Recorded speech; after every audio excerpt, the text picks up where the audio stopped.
Hey guys, welcome back to 8-Ball Sports. Well, I ruined a perfectly good Ohio State shirt, but we all know I've never done that before on this channel. So, just thought I'd do some weird, funny intro. Getting right into the post-game analysis video, Texas pulls off the upset over TCU. A huge win for Texas. That's 3 straight, if I'm correct. They beat Tulsa, USC, and TCU. And this is probably the biggest win in Tom Herman's head coaching career, in my opinion. They beat a ranked team that looked pretty good against my Buckeyes last week, and their defense shut them down. They only gave up a single touchdown and 3 field goals, and their offense was made almost, they played a complete game, as one of the announcers said in the fourth quarter, and I completely agreed with that. They didn't turn the ball over I don't even know if they did at all, actually.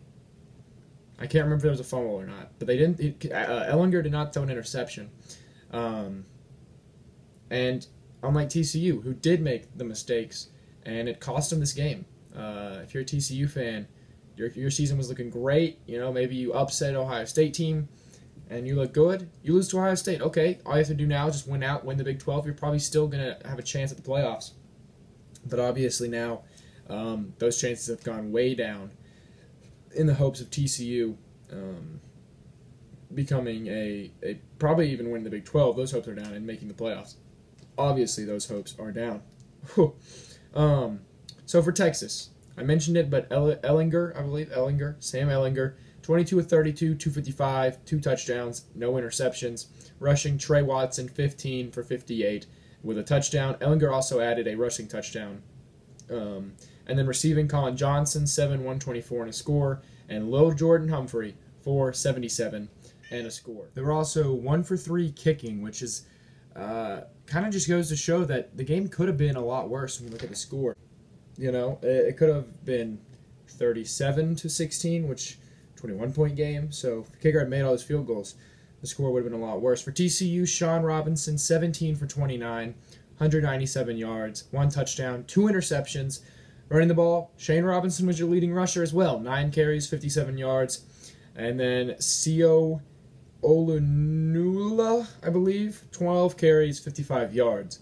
Their leading receiver was Jalen Rager with 8 catches, 96 yards, and a touchdown. Their kicker was 3 for 4. He obviously missed that one in the fourth quarter. Had another pretty fine day other than that. So, it wasn't a dominating game by TCU, or by Texas, excuse me.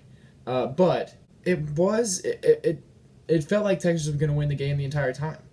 It seemed like Texas was always ahead. Now, I know TCU actually went into halftime with the lead 13-10, but Texas, I think you could feel in Texas' stadium that it was an atmosphere that, hey, we are right in this game, and we've been playing better. And then they stepped up in the second half. Their defense held them to only 3 points, and their offense puts up 21 and ends up being enough to win the game. Also, Texas's drive in the fourth quarter after the missed field goal by TCU, a fantastic drive. It took about 6 minutes off the clock, and then on that third down, Ellinger made it. He stepped up, stepped back up. He got hit in the arm when he threw, wobbly pass, caught by his receiver, who runs into the end zone, pretty much sealing the deal in the game. And then also down here, what is Gary Patterson doing? Questionable decisions by Gary Patterson by, first off, not going for it when they kicked that field goal. What would that field goal have done? I don't know. But I also can say, okay, you make the field goal, then you score a touchdown and you win. Because, you had to score a touchdown and get the 2-point conversion in order to tie before that. But still, I think I would have gone for it. And then, with 2:40 left in the fourth quarter, down by 15, on a 4th and 4 from your own 40, and you punt it. What? That's giving up. That's giving up by Gary Patterson. And I've given Gary Patterson compliments in the Ohio State TCU video, but in this game, their game plan did not work, and he was unable to adapt to what Texas's defense was doing to stop their offense. And Texas's offense was able to adapt to what TCU's defense was doing to stop Texas's offense. And I just think Herman was the better coach in this game, and Patterson made some questionable decisions that, if you look back on, could have changed the way the game was played. Now, that not going for it on 4th down with 2:50 left probably would not have changed the outcome of the game. But you never know, and I don't understand why you wouldn't. You're not showing that, you know what, team, we're not giving up until that last whistle sounds. You're basically just saying, all right, let's punt the ball, let's let them run the clock out, let's get this game done with. Let's just go back home. Let's play another home game. So what does this mean for both teams? For Texas, I think this is a huge victory for them. The biggest in a long time. I think they are going to be the third best team in the Big 12. I put Oklahoma, West Virginia, Oklahoma State in the top tier. I put TCU in that top tier. I don't really know where they fit in anymore. I put Texas as maybe the top one in that middle tier. Even over TCU at this point, because we just saw they beat TCU and they beat them bad. Sorry for that voice crack. My voice is a little hoarse right now. That's what I see for Texas. I see them being a top 4 Big 12 team this year, and then next year they're going to be able to fight for possibly winning the Big 12 or at least being runner-up, and I think they're going in the right direction under Tom Herman.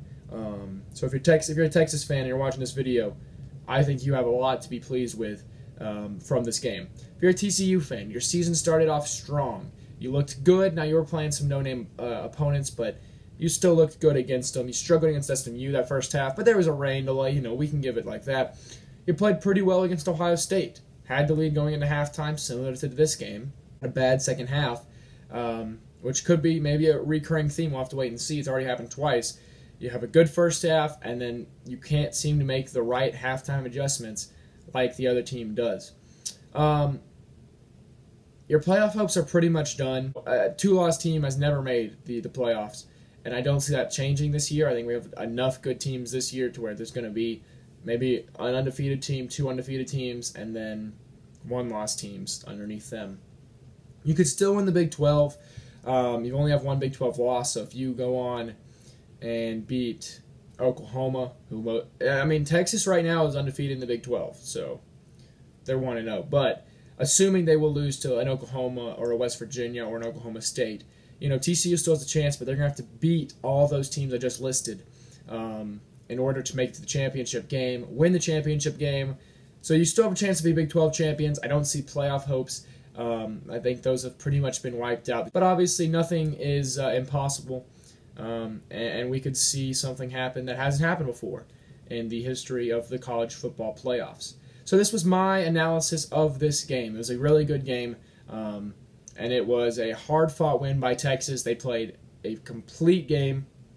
They played every aspect of the game better than TCU, except for maybe kicking, special teams, but it didn't cost them. So they played offense and defensively better than TCU.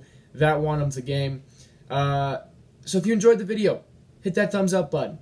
If you enjoy talking about college football, listening about college football, then subscribe to the channel. I post these weekly every Saturday over the big games that happened in college football.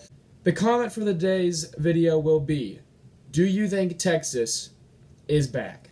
We've heard it before when they beat Notre Dame a couple years ago. Obviously, they weren't really back. Do you think Texas is back? I believe with this win, they have taken that big step in getting back to being a powerhouse team in college football. So once again, leave a like on the video if you enjoyed. I'll see you guys later.